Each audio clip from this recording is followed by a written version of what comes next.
एक कीड़ा डरा हुआ। अरे नहीं, हम तो पूरी तरह हार गए। क्या सच में छोटा येलो बी हमें बचाने आएगा? दूसरा कीड़ा, बिल्कुल आएगा, डंग बीटल ने कहा था। वो भरोसेमंद है। पहला कीड़ा घबराते हुए। लेकिन सिर्फ डंग बीटल ही नहीं, फ्लावर मैंटिस भी पकड़ ली गई है। मुझे बहुत डर लग रहा है। अगर हमें लावा को खिलाने के लिए दे दिया गया तो। एक और कीड़ा गुस्से में। अरे चुप रह, कितनी बार कहा है, शियाओफेंग जरूर हमें बचाने आएगा। अचानक एक आवाज, छोटा कीड़ा, भाई उधर देखो। दूसरा, क्या हुआ? छोटा कीड़ा उत्साह से। वो देखो, वास्प आ रहे हैं। दूर से शियाओफेंग की आवाज। शियाओफेंग, सब लोग, तुम्हें इंतजार करवाने के लिए माफ करना। मैं वापस आ गया, सभी खुशी से चिल्लाते हुए। भाई शियाओफेंग येलो वास्प क्लैन को लेकर हमें बचाने आ गया। सब एक साथ, भाई शियाओफेंग, लिटिल मॉथ, भाई शियाओफेंग भावुक होकर, माफ करना, मुझे आने में देर हो गई। तुम सब ने बहुत कष्ट झेला होगा। कीड़े हंसते हुए, अरे नहीं नहीं, हमें पूरा भरोसा था कि आप जरूर सफल होंगे। लिटिल मॉथ ध्यान से देखते हुए, अरे तुम्हारी छाती पर ये क्या चिपका हुआ है? शियाओफेंग हैरान, हैं, ये कब लग गया? मैंने तो ध्यान ही नहीं दिया। वो उसे हटाने की कोशिश करता है। अजीब है, ये निकल ही नहीं रहा। अचानक एक कीड़ा घबराकर चिल्लाता है, क्या? दूसरा, क्या हुआ? पहला डरते हुए, वो चीज, तुम्हारी छाती पर। शियाओफेंग, कौन सी चीज? तुम लोग क्या बोल रहे हो? लिटिल मॉथ आश्चर्य से, ये तो रॉयल सील है। सब हैरान, शियाओफेंग, रॉयल सील, ये क्या होता है? लिटिल मॉथ समझाते हुए, बिल्कुल, ये बहुत मशहूर दंत कथा है। कहा जाता है, जब किसी राक्षस या प्राणी में राजा बनने की योग्यता होती है, तो ब्रह्मांड की इच्छा उसे पहचान लेती है, और उसकी छाती पर रॉयल सील प्रकट हो जाती है। नैरेटर, रॉयल सील वाला प्राणी सिर्फ अपने लोगों की रक्षा ही नहीं करता, बल्कि उसे ब्रह्मांड की तरफ से खास शक्तियां भी मिलती हैं। शियाओफेंग हैरान होकर, सच में, इतनी ताकतवर चीज है ये? लिटिल मॉथ, बिल्कुल, अब समझ आया। जब तुम लॉन्गहॉर्न बीटल से लड़ रहे थे, तुम्हारी छाती क्यों गर्म हो रही थी? शायद तुमने उसी रॉयल सील की ताकत से उसे हराया। शियाओफेंग सोचते हुए, लेकिन एक बात अजीब है, हमारे वास्प क्लैन की क्वीन बी के पास भी ऐसी ही चीज है। और वास्प की दुनिया में सिर्फ मादा ही क्वीन बनती है। तो फिर, एक नर वास्प होने के बावजूद मेरे पास रॉयल सील कैसे? सभी चुप। तभी पीछे से आवाज आती है, बीली, गुस्से में, चलो चलो, क्वीन भी तुम्हारे लिए बहुत परेशान हो रही है। अब घर चलने का समय हो गया है। बीली, शियाओफेंग को डांटते हुए, ओ शियाओफेंग, तुमने मुझे कितना परेशान कर दिया। अभी तो तुम्हारा हिसाब बाकी है। मैंने मना किया था बाहर मत जाओ, फिर भी तुम भाग गए। शियाओफेंग मुस्कुराते हुए सबकी तरफ, सब लोग, जब भी समय मिले मुझसे मिलने जरूर आना। दूसरी तरफ, एक कीड़ा, स्टिंकबग, क्या तुम्हें सच में लगता है कि शियाओफेंग की छाती पर जो है, वो सच में रॉयल सील है? स्टिंकबग मजाकिया अंदाज में, तुम इतना अजीब सा चेहरा क्यों बना रहे हो? कोई साधारण कीड़ा अचानक इतनी शानदार चीज कैसे पा सकता है? शायद ये असली ही है। डंग बीटल गंभीर होकर, लॉर्ड वास्प कहाँ हैं? उन्होंने हम पर जो एहसान किया है, मुझे उनका धन्यवाद खुद करना होगा। दूसरा कीड़ा, तुम देर कर चुके हो। शियाओफेंग अपनी बहनों के साथ जा चुका है। डंग बीटल चौंक कर, क्या? वो चला गया? कुछ पल की खामोशी के बाद, एक कीड़ा धीरे से, डंग बीटल, तुम्हारा क्या ख्याल है, अगर अंडरग्राउंड माइनिंग एरिया का भी अपना खुद का एक राजा हो तो? डंग बीटल गंभीर नजरों से, राजा, एक कीड़ा उत्साह से बोलता है, हाँ, मड वास्प जैसा नकली राजा नहीं, बल्कि एक सच्चा राजा, जिसके पास रॉयल सील हो। दूसरा कीड़ा थोड़ा डरते हुए, तुम्हारा एक्सप्रेशन थोड़ा डरावना लग रहा है। दृश्य बदलता है क्वीन बी का कक्ष।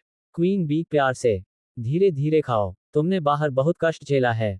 और हाँ, अब दोबारा कभी यूं भागने की गलती मत करना।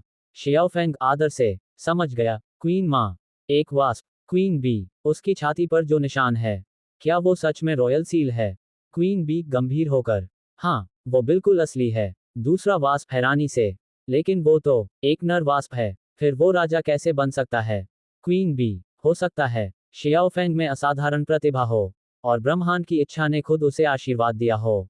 शियाओफेंग उत्सुकता से, क्वीन माँ, मेरा एक सवाल है। क्वीन बी, पूछो। शियाओफेंग भावुक होकर, अंडरग्राउंड माइनिंग एरिया के कीड़े बहुत दयनीय हालत में हैं। मड वास्प उन्हें लगातार सताते रहते हैं। क्या हम उस इलाके को अपने नियंत्रण में नहीं ले सकते? क्वीन बी गंभीर स्वर में समझाते हुए, जब स्काई आइलैंड की स्थापना हुई थी, तब मड वास्प के क्रूर राजा को इनाम के तौर पर अंडरग्राउंड माइनिंग एरिया की जमीन दी गई थी, क्योंकि उसने ड्रैगन बीस्ट के खिलाफ लड़ाई लड़ी थी, और वास्प कबीले एक दूसरे के मामलों में दखल नहीं देते। इसलिए हमें वहां हो रही जातियों को नजरअंदाज करना पड़ा। अगर इस बार मड वास्प गलत साबित नहीं होते, तो बिना अनुमति सेना भेजने के लिए येलो वास्प क्लैन को ही सजा मिलती। अब जबकि मड वास्प पर एल्डर काउंसिल में मुकदमा चलने वाला है, अंडरग्राउंड माइनिंग एरिया किसके अधीन रहेगा, ये फैसला कबीले के बुजुर्ग आपसी बातचीत से करेंगे। क्वीन बी, यहाँ तक कि मैं भी अकेले ये फैसला नहीं ले सकती, शियाओ फेंग दृढ़ स्वर में। लेकिन अगर मेरे पास रॉयल सील है और मैं उसकी शक्ति का उपयोग कर सकूं, तो क्या मैं उनकी रक्षा कर सकता हूं? क्वीन बी मुस्कुराते हुए, मेरा शियाओ फेंग कितना दयालु बच्चा है। लेकिन तुम अभी अभी बदले हो। तुम्हें अभी सुरक्षित माहौल में बड़ा होना होगा। दूसरों की रक्षा करने का बोझ उठाने के लिए अभी तुम्हारा समय नहीं आया है। शियाओ फेंग धीरे से समझ गया। तभी एक गार्ड अंदर आता है। महारानी, 2 मड वास्प योद्धा बाहर मिलने की अनुमति मांग रहे हैं। क्वीन बी चौंक कर, मड वास्प योद्धा, दृश्य छत्ते के बाहर।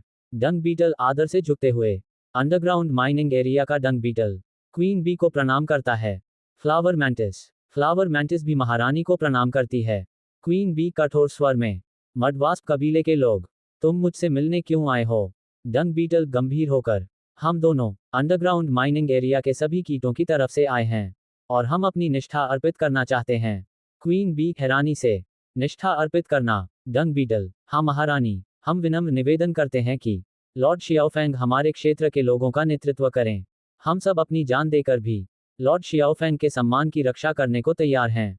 शियाओफेंग चौंक कर, मैं, शियाओफेंग, हम सब तो साथ में दुख झेलने वाले साथी हैं। तुम लोग मुझसे निष्ठा कैसे जता सकते हो? डंग बीटल दृढ़ स्वर में, लॉर्ड शियाओफेंग, ये सिर्फ हमारी नहीं, अंडरग्राउंड माइनिंग एरिया के हर निवासी की एकमत इच्छा है। शियाओफेंग थोड़ा झिझकते हुए, माफ करना, मैं अभी इसके लिए तैयार नहीं हूँ। मुझे अभी अपनी शक्ति को सही से काबू करना सीखना होगा। कृपया मुझे थोड़ा समय दीजिए, ठीक है? क्वीन बी गंभीर स्वर में, शियाओफेंग अपना जवाब दे चुका है, अब तुम्हें जाना चाहिए। डंग बीटल झुकते हुए, समझ गया, हमने बहुत जल्दबाजी कर दी। दृश्य अंडरग्राउंड माइनिंग एरिया। एक कीड़ा, उसने कहा, अभी नहीं। ये तो ना भी लगता है और हाँ भी नहीं। दूसरा कीड़ा उदास होकर, क्या उसे लगता है कि हम उसके लायक नहीं हैं? लिटिल मॉथ तुरंत जवाब देते हुए, नहीं, शियाओफेंग ऐसा कीड़ा बिल्कुल नहीं है। डंग बीटल सोचते हुए, येलो वास्प क्लैन को अंडरग्राउंड माइनिंग एरिया संभालने के लिए मनाना आसान काम नहीं है। अगर प्लान ए फेल हो गया, डंग बीटल मुस्कुराते हुए, तो अब हमें प्लान बी अपनाना पड़ेगा। बाकी कीड़े हैरानी से, प्लान बी, वो क्या है? डंग बीटल शरारती अंदाज में, हे तुम छोटे बच्चे ये बातें नहीं समझोगे। डंग बीटल, मैं अंडरग्राउंड माइनिंग एरिया का सबसे अनुभवी कीड़ा हूँ। अगर मैं थोड़ा सा भी अपना आकर्षण इस्तेमाल करूँ, तो लिटिल येलो बी मेरी मुट्ठी में आ जाएगा। गर्व से कहो, कैसा है मेरा प्लान? फुल प्रूफ है ना? सब कीड़े चुप। डंग बीटल नाराज होकर, क्या हुआ, कोई कुछ बोल क्यों नहीं रहा? लिटिल मॉथ, मुझे लगता है हमें वापस जाकर सीधे शियाओफेंग से ही बात करनी चाहिए। दूसरा कीड़ा, हाँ, यहाँ बैठकर अंदाजे लगाने से कुछ नहीं होगा। डंग बीटल चिल्लाकर, अरे, मुझे ऐसे अनदेखा मत करो। क्रॉस्ड एरोज दृश्य बदलता है। ड्रैगन किंग का कक्ष। पानी में बुलबुले उठ रहे हैं। गुल्लू गुल्लू, अचानक आंखें खुलती हैं। कोई घबराकर, उफ, मैं ठीक से सांस ले पा रहा हूँ। हैरानी से, ये क्या, मेरा हाथ? तारांकन गुलू गुलू गुलू गुलू, घबराकर, अरे नहीं, ये तो कोई दैत्य है। थोड़ी देर बाद, हफ हफ, उसने मेरा पीछा नहीं किया। क्या वो राक्षस गहरी नींद में है क्योंकि वो गंभीर रूप से घायल है? राहत की सांस लेते हुए, हाहा, इस शरीर के अंदर एक और दिन जिंदा रहना कितनी बड़ी किस्मत है। चारों ओर देखते हुए, ये पानी का कुंड शायद उस दैत्य के शरीर को ठीक करने के लिए है। कितना अद्भुत है, इसने सिर्फ मेरा हाथ ही दोबारा नहीं बनाया। मुझे तो ऐसा लग रहा है जैसे मेरा पूरा शरीर पहले से ज्यादा मजबूत हो गया है।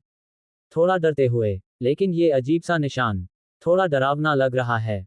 अचानक चौंक कर, रुको, मजबूत, चारों तरफ नजर घुमाता है। एकदम हैरान होकर, वो